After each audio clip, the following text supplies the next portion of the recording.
The release of patch 1.2 for Cyberpunk 2077, we're just that much closer to getting those free DLCs.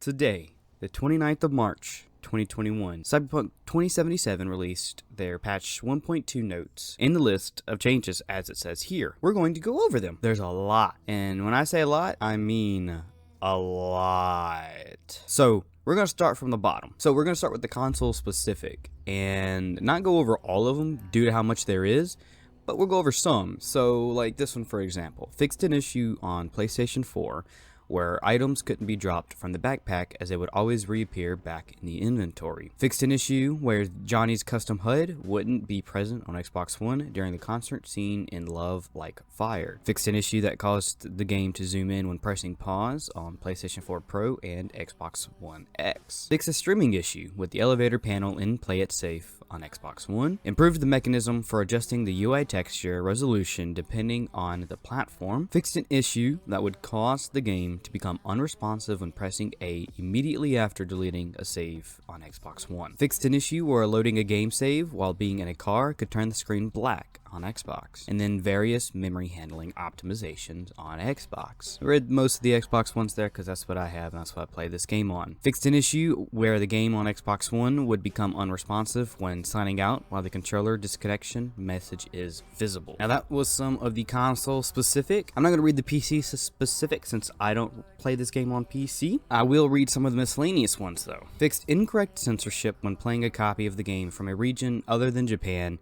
while the console region is set to Japan or language to Japanese. A settings option to hide potential enemy markers was added to the interface tab. Fixed game going to a black screen after difficulty is changed in the pause menu. Improved D-pad arrow navigation in menus. Navigation and load save menu improved. Fixed fist description in the quick weapon selection menu. Fixed an issue where the player could get locked in an aiming or crouching state after leaving a vehicle. I actually experienced that, so that's good to know. Fixed an issue where NPCs were missing their weapons after loading a save. Fixed an issue where jumping or carrying a body into point of no return area could lead to point of no return save not being created. I never experienced that because I wasn't jumping or carrying a body, but I'm sure there were some out there for that to be on this list. Now we'll talk about the stability and performance.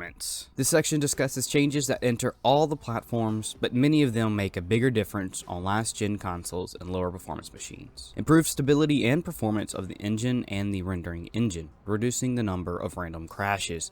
That is great. Memory optimizations and memory management improvements in various systems, reducing the number of crashes. Various optimizations and improvements in shadows, shaders, physics, work spot system, spawn system, scene system, animation system, occlusion system, and facial animation system. That's a lot of system. Fixed mechanism for managing UI icons, Atlas's memory, which helps with memory related crashes, especially during long playthroughs. Multiple UI stability improvements and fixes for the most common UI related crashes. Multiple UI performance improvements. Okay, so that looks like this is a good stability and performance update right here. And then we get into a lot more of the UI fixes, and boy is there a lot. Fixed multiple issues in the creator. Nah, I'm not even gonna do that now. I'm not even gonna read all of the UI adjustments here because that's a lot. If you want to read them, there will be a link in the description for you to go check out this article. And then here becomes the biggest part of this article, or one of them, the cinematic design. And this is basically progress will no longer be blocked when player chooses the corpo line twice while talking to Hanako in the safe house during search and destroy. Fixed an issue that could block progression if the player reached Wakako before Takemura and down on the street. Takemura will no longer teleport to Wakako if the player chooses to go alone and down on the street. I don't think I need to read them all. And then the gameplay. Changes and fixes to the gameplay is great. There wasn't really much else that piqued my interest here.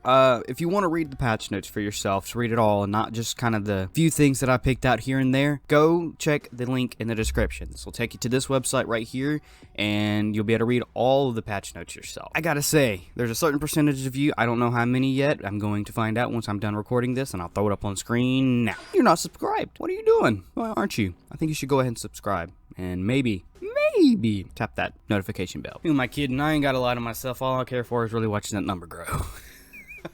Anyway, Also, go follow my Twitter down in the description below, because that's all I care about is watching that number grow. As always, if you made it this far, hey, thanks for watching. I'll see you The following Thursday.